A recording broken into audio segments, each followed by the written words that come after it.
Bueno, vamos a continuar. Bueno, hemos visto entonces más o menos, hemos dejado más o menos claro cuál es la definición de velocidad media, de velocidad instantánea. Es mucho más interesante la velocidad instantánea. Claro, hemos visto definiciones matemáticas. Bueno, es muy interesante saber cuál es la velocidad instantánea de la reacción, ¿de acuerdo? Es decir, cómo cambia la concentración de reactivo o de producto a lo largo de todo el transcurso de la reacción, si aumenta, si disminuye esta velocidad, etc. Sin embargo, tan interesante como conocer la velocidad en cada instante, en cada momento, tan interesante como eso también es conocer la concentración tanto de los reactivos como de los productos en cada instante. ¿De acuerdo? Entonces nosotros vamos a tratar de desarrollar aquí una serie de ecuaciones para tratar, vamos a coger los casos más sencillos, reacciones en las que solo hay un único reactivo y reacciones en las cuales la velocidad solamente vamos a tratar de obtener una ecuación de velocidad que dependa única y exclusivamente de la concentración de reactivo. ¿De acuerdo?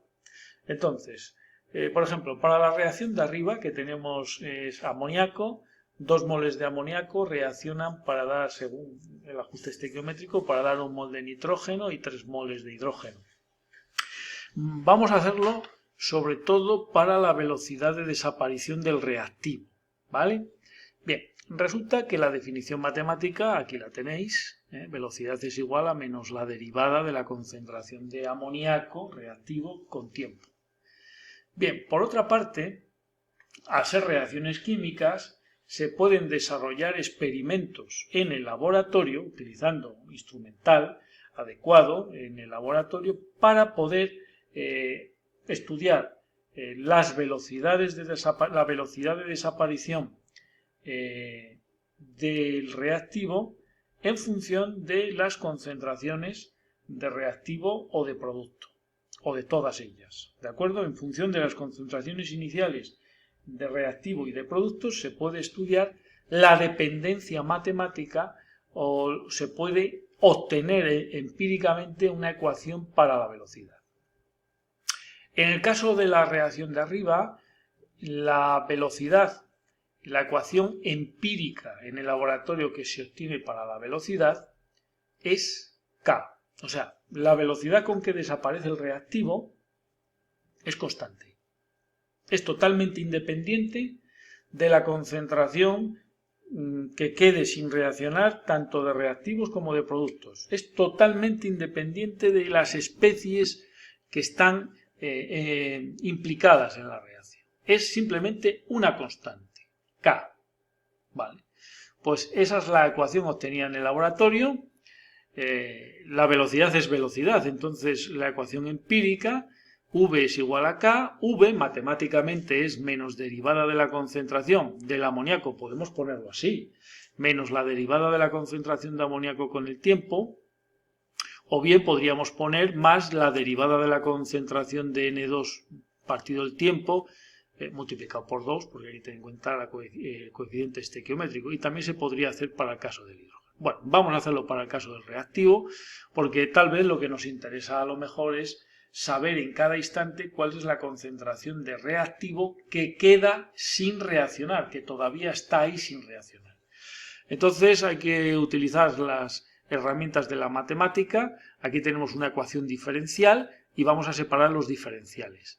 Los vamos a separar, cada diferencial va a estar en un miembro. El diferencial de la concentración va a estar en el miembro de la izquierda y el diferencial de tiempo está a la derecha, es decir, lo hemos pasado multiplicando por K. También hemos trasladado el signo menos. A continuación, integramos.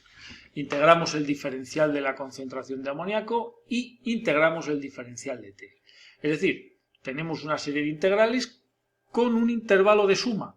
El límite inferior de este intervalo sería concentración de partida, concentración inicial del amoníaco, y eso cuando es justo cuando empieza a contar el tiempo, justo cuando se inicia la reacción, en el tiempo cero. Y a cabo de un tiempo t, pues la concentración de amoníaco ya no será la inicial, será una determinada. Y esa es la incógnita, es lo que hay que averiguar, cuál es la concentración de amoníaco del reactivo en cada instante de tiempo. Bueno, la integral diferencial de una variable es la propia variable.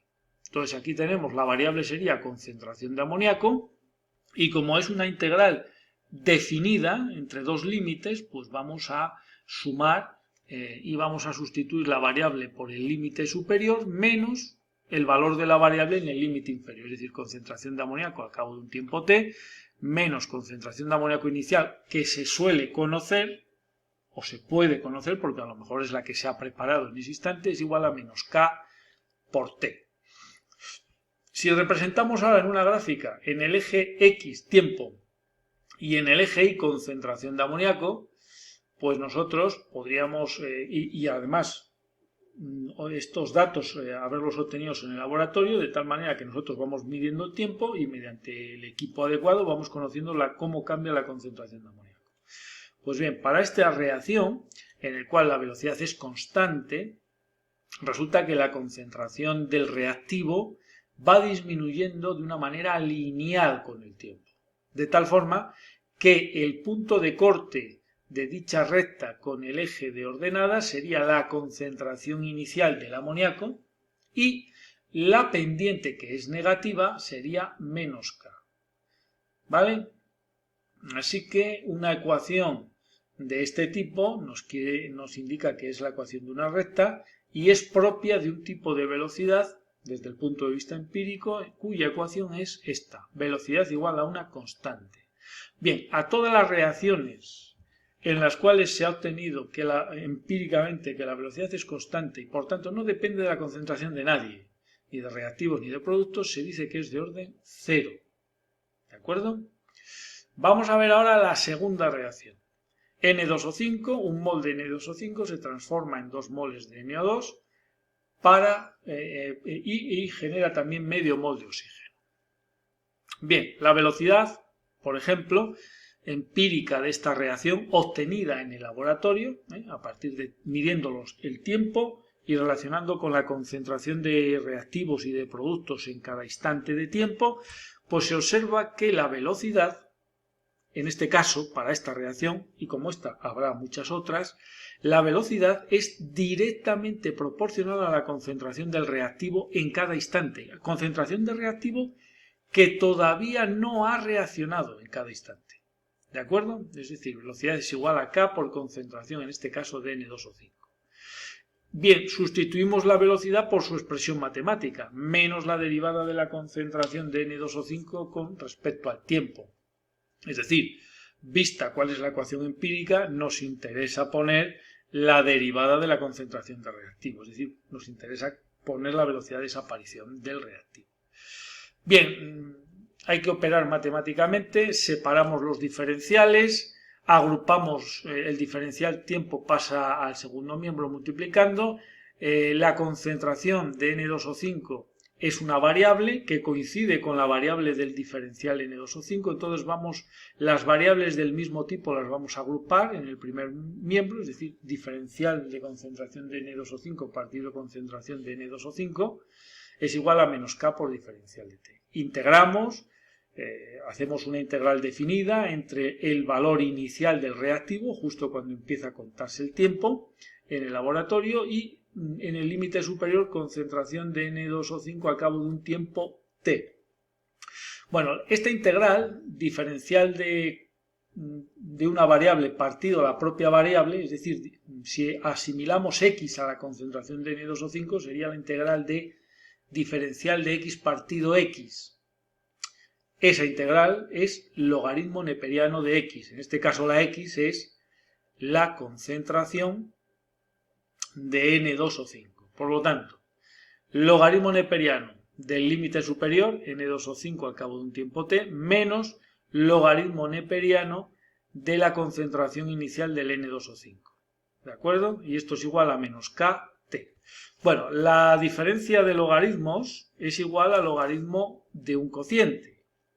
Si luego nosotros deshacemos esa función logarítmica elevando todo al número e, pues al final lo que tenemos, esto son propiedades de los logaritmos, y recordad que el logaritmo neperiano y el número e son funciones inversas. Entonces al final lo que obtenemos es que la concentración de reactivo presente sin reaccionar en cada instante es igual a la concentración inicial por el número e elevado a menos kt.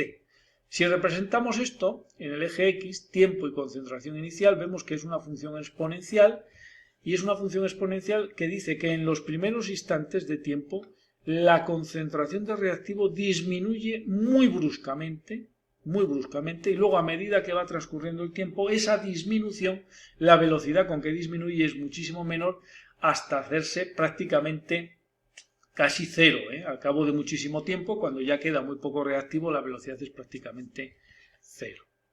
Bueno, pues esta reacción en la cual la velocidad depende de la concentración de una especie elevado a 1, se dice que es, en este caso, el reactivo elevado a 1, concentración del reactivo elevado a 1, se dice que es de primer orden.